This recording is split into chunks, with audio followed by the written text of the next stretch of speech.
Your Honor, Mr. Hirschfeld has elected to demand a governor's warrant and request a bond hearing. Okay. So Mr. Hirschfeld, the state of New Mexico is advising they have an active warrant for your arrest. I have very little information about your charge in New Mexico, other than what it tells me on the sheet of paper, which is that it's careless driving. It looks like the date of the warrant was pretty recent, August 14th of 2025. It's the Raton Police Department in New Mexico. Given the recent date of warrant, my assumption is that it is a pre-conviction case. Mr. Ryan, do you have any information that would state otherwise? For some reason, this one didn't pop up on my document. I'm gonna look it up right now. It might have just been added on because it's an extradition matter, and that is how I believe these it was happen. added on. I didn't have it on my original docket either. Just got a quick look. I would very likely just agree with the court at that point, given your view of the matter. Okay. So Mr. Hirschfeld, I'll give Mr. Ryan a little bit more time to see if he finds anything different. The reason why that's important is to whether it's a pre or post conviction matter is because that determines whether I have the discretion to set a bond when you demand a governor's warrant. You have two options today. One is you can demand a governor's warrant from the state of New Mexico. If you choose that option, New Mexico has up to 95 days to return that governor's warrant to Colorado. Once they do, if you are out of custody and have not, that warrant is still active, then you'd be remanded again and held in custody. At that time, you could request a hearing here in Colorado to determine if the All right, buckle up, because today's courtroom footage is a perfect example of how a simple situation can spiral into absolute chaos when someone refuses to take responsibility. What you're about to watch isn't a violent crime, a high-speed chase, or a dramatic trial. It's something far more frustrating and, honestly, far more revealing. This is about a man trapped in a legal loop of his own making, convinced the system is against him, while the judge calmly, patiently, and repeatedly explains the exact same solution over and over again. This case centers on extradition, a legal process most people don't think about until they're sitting in a jail cell wondering how they got there. warrant is valid. If at that hearing the warrant is found to be valid, then you would be extradited to New Mexico and they would have 15 to 30 days from that future date to come pick you up. If you don't request a hearing, then that timeline starts right then when you're remanded on the governor's warrant, and New Mexico has 15 to 30 days to come and get you. If you demand a governor's warrant and we address bond and I set a bond, which I have the discretion to do, I don't have to, but if I set a bond and you're able to post that bond, the whole point is that you get back to New Mexico as soon as possible and turn yourself in on this warrant. Otherwise, if you don't and the governor's warrant comes back before you get back to New Mexico and turn yourself in, then you just go back into custody on that warrant and you're held without any bond, pending New Mexico picking you up within the time frame. So that's kind of the whole point of demanding a governor's warrant, having a bond set, is that your plan is to get back to New Mexico as soon as possible and turn yourself in on the warrant. Do you have any questions about any of that? So you're saying that would be, so you're saying if this thing goes through, you're saying upon release, I got to get myself out there immediately. So Your Honor, I also advised him he could reach out to an attorney and see if they could quash the warrant, which is also, I think, an option. It's going to be my condition of bond that you return to New Mexico as soon as possible. I'm not going to give you a deadline. If you're planning on working with an attorney to consult with someone to see about getting the warrant quashed, you can do that. My point is that if the governor's warrant comes back before you do that or make I guess, accommodations to get it taken care of there, then you're going to go back into custody here. So that's why the whole point is to get back there and take care of this warrant as soon as possible. So what we're discussing is that upon release, if this were to happen immediately or something, I got to get myself out to Mexico, snap fast. This is one of those moments where the judge is laying everything out as clearly as humanly possible. She's not rushing, she's not interrupting, and she's not being condescending. She's explaining extradition like a roadmap. Two choices, two outcomes, and both come with consequences. What's important here is that extradition isn't a punishment. It's a process. The judge doesn't control New Mexico's warrant, and she makes that very clear. Notice how much emphasis she places on whether this is pre-conviction or post-conviction. That detail determines whether bond is even an option. This isn't arbitrary. This isn't personal. Okay. Okay, and so if that means, this week you're going to be reaching out to attorneys in New Mexico and retaining somebody, and they're going to work with you on a date to go in and turn yourself in or to go in and appear for a hearing, yeah, I want you working on that as soon as possible. I'm not going to tell you a condition of bond is that you have 1 week to get back to New Mexico, but my condition of bond is going to be as soon as possible, because that's sort of the whole point of that, of demanding a governor's warrant and requesting that I set a bond. The whole point is that you're going to get back to New Mexico and get this taken care of. Okay, I understand.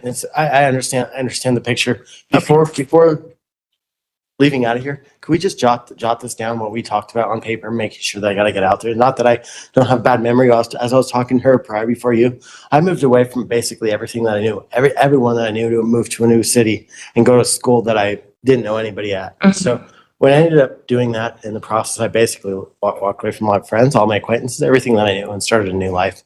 And so long story short is basically I have no problem following the script of what you're telling me to do, but I want to make sure I follow it step by step Yeah. and not messing anything up and making sure that I think Ms. Usepin will, so let me finish advising you about a bit more, but here's what I'll suggest to you is that if I set a bond and you post it, I would say the very next day, get down to the public defender's office here in Colorado Springs and apply for their services so they can help you with your case, the corresponding case here in Colorado.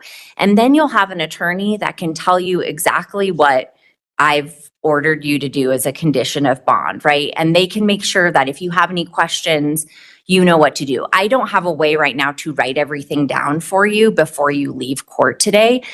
This right here is the moment the tone subtly shifts.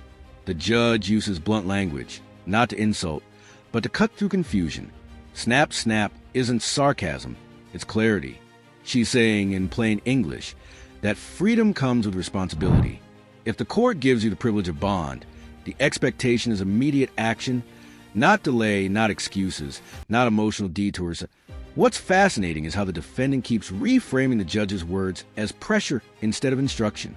He's asking for reassurance, but what the judge is offering is So really the best thing that you can do is apply and see if you qualify for the public defender's office as soon as you get out. So you can have an attorney helping you with this case here, and then they could very well help you to either apply for the public defender in New Mexico or whatever, give you information about how this process sort of goes. So that would be my best advice for you, is to get help from an attorney here in Colorado. I understand. Thank you. And as far as you saying bond, I have no money and I don't have any family. I don't have any friends. Well, we I think haven't I addressed take- bond yet, so hold on one second. I'm just talking to you about your options. Okay. So do you feel like you understand the option to demand a governor's warrant? What comes with that? Yes. Okay, the other option you have is to waive extradition to New Mexico. If you waive extradition to New Mexico today, New Mexico would have 15 to 30 days to come and pick you up from the state of Colorado. During that time, you would be held here on no bond pending New Mexico coming to pick you up. Once they come and pick you up, they take you back to New Mexico. The warrant gets taken care of and you go through the process there. If they don't come and pick you up in the time frame they're supposed to, 15 to 30 days, then I would dismiss this corresponding Colorado case and you would be released from custody if there's nothing else holding you here in Colorado. But there would only be this corresponding case in Colorado that would be dismissed. Your active warrant in New Mexico would still remain active because the only way to get that warrant taken care of is to physically return to New Mexico and turn yourself in. So if you have police contact in the future, they're going to see this warrant and you're going to go through the same process again. So the difference of these two options is that in one, you're voluntarily agreeing to return to New Mexico and they're going to come pick you up. And if they don't, this case will be dismissed here in Colorado. The other option, right, to demand a governor's warrant is that you're agreeing you're going to get back there on your own as soon as possible. This is where emotion completely takes over logic. The defendant launches into a deeply personal narrative, stress, intelligence, injustice, a system that keeps spinning him around. And while stress is real and life can absolutely be overwhelming, none of that changes a legal requirement to address a warrant. The judge's response is sharp, but it's rooted in truth. This isn't about intelligence. It's about follow-through.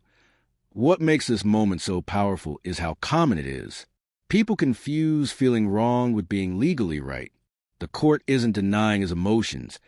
It's refusing to let emotions replace action. See, here's the thing. I would like to go that you're out there talking about me because I want to say, always say, watch your words that you speak in court. Well, I want everything to be heard that I'm saying right now. I've been doing this for like 3 or 4 years now. The same routine, being picked up and taken up to Mexico, being picked up, taken out to Mexico, being picked up, taken out to Mexico. I moved away from everyone and everything that I do to go to college in my earlier years, several years ago. When I did that to start a new path in my life, this whole thing came up. And I've been stuck in this, it seems like the only way I can explain it, this tornado that I keep going around in, and the same thing keeps happening over and over and over again. 1, I'm innocent. 2, this stuff came out of basically nowhere. 3, I don't know how to get myself out of this tornado thing that I keep going through. The same thing keeps happening over and over and over and over again. And I say to myself, I'm doing all that I know how to do. My brain and my body can only do so much. I've been through so much stress in my life. I'm not stupid, but I've been stressed out in my lifetime. I've been so stressed out. I'm worn out. And being in this thing where I keep going around in circles, Colorado, New Mexico, Colorado, New Mexico, Colorado, I get released. They release me in New Mexico. I don't know anybody out there. That's what keeps happening. Okay, so Mr. Hirschfeld, I can give you more time to talk to Miss Uspen. I'm sorry about this sort of wheel that you've been spinning through. I don't know much about that, prior to this, but I can only really talk to you about this case and this situation and what your options are, and the options that you have today. And if you have any more questions about those, I'm happy to answer them, or I'm happy to let you talk more with Miss Uspen about that to figure out, to make the decision that's best for you, given all you have sort of going on in your life right now. But I can't do anything. Here's where the judge recenters the entire hearing. She acknowledges his frustration, but she doesn't validate his conclusions. That distinction is critical. Courts can empathize without agreeing. She clearly states her limitations. She cannot erase another state's warrant. She cannot rewrite interstate agreements. And she cannot fix years of avoidance in one hearing. This is professional restraint at its best. Instead of escalating emotionally, she pulls the conversation back to decision-making. The law doesn't pause for personal exhaustion. At some point, a choice has to be made. About the warrant in New Mexico, and I can't do anything about the agreement Colorado and New Mexico have about extraditable warrants. So what I can tell you for sure is that you have to get back to New Mexico and take care of this warrant. Otherwise, you will keep going through this cycle over and over again. So do you want more time to talk to Miss Uspen, or do you think you have enough information to make a decision on what you'd like to do today? I believe we talked it through prior to on what's the best thing to do. I just don't feel like sitting around burning my life up. I wonder how many years have gone. So Mr. Hirschfeld, I just need you to make a decision, and I'm happy to give you more time to talk to an attorney, but otherwise, would you like to waive extradition to New Mexico or demand a governor's warrant today? Well, you said you wanted to do governor's warrant for the bond argument. Do you want to do the waiver? Which the waiver is the 30 days. Governor's warrant's it.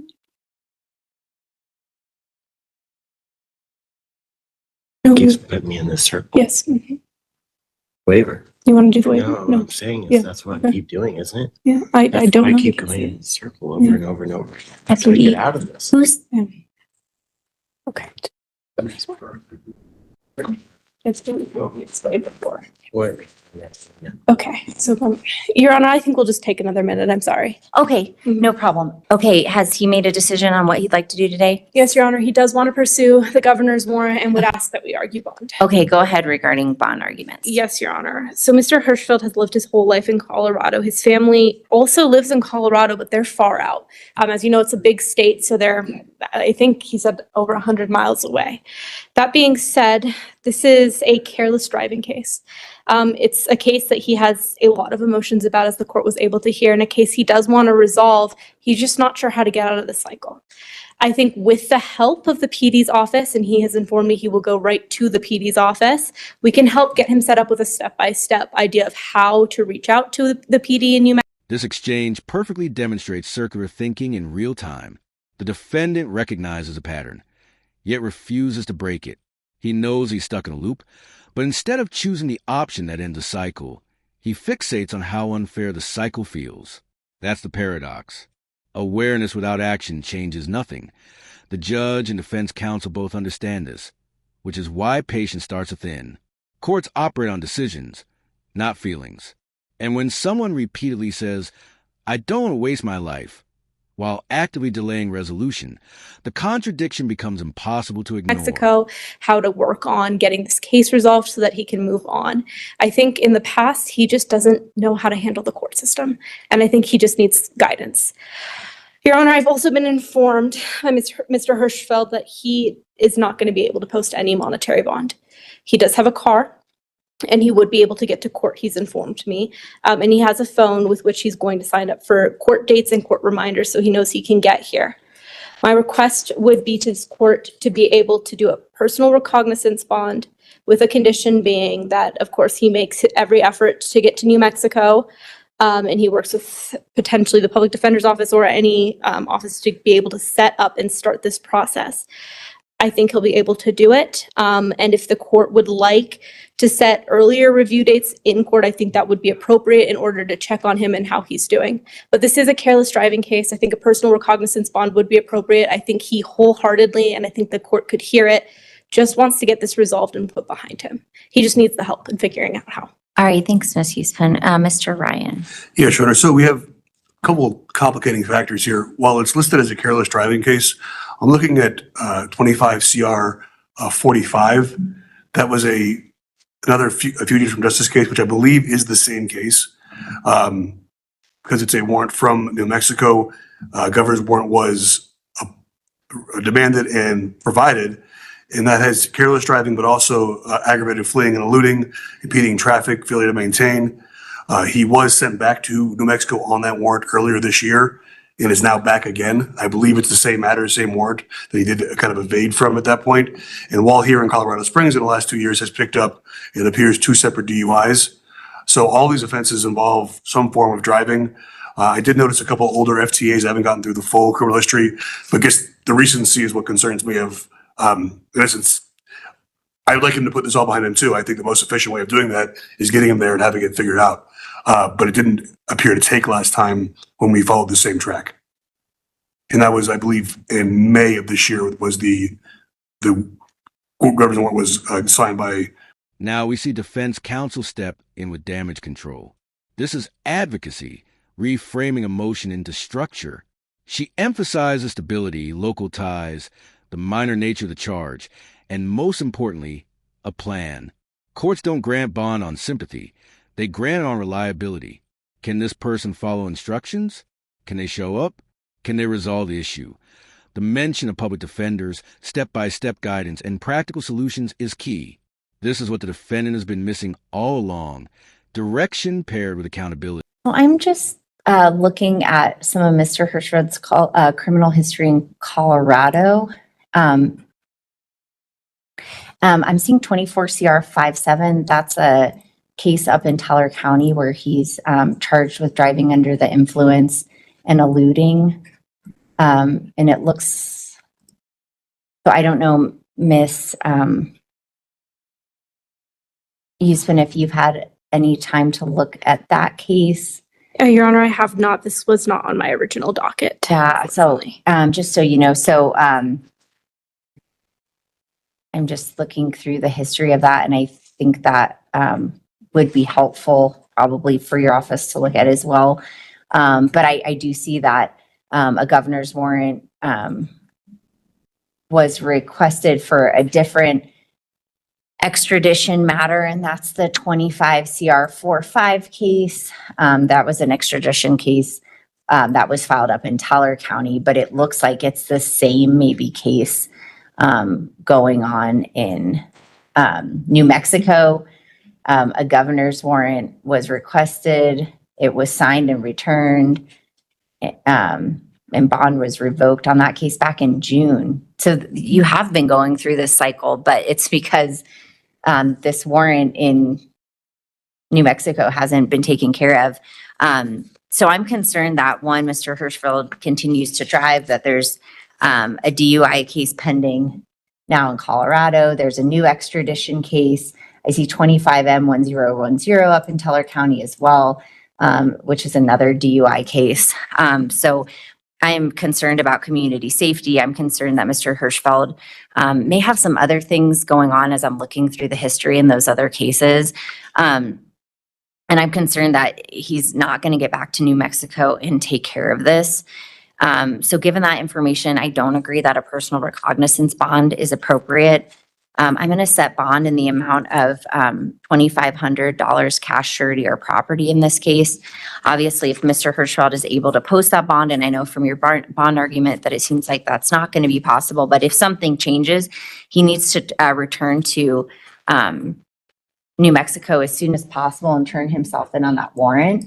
I'm going to set this case out about 4 weeks for a review to see what the status is on that governor's warrant.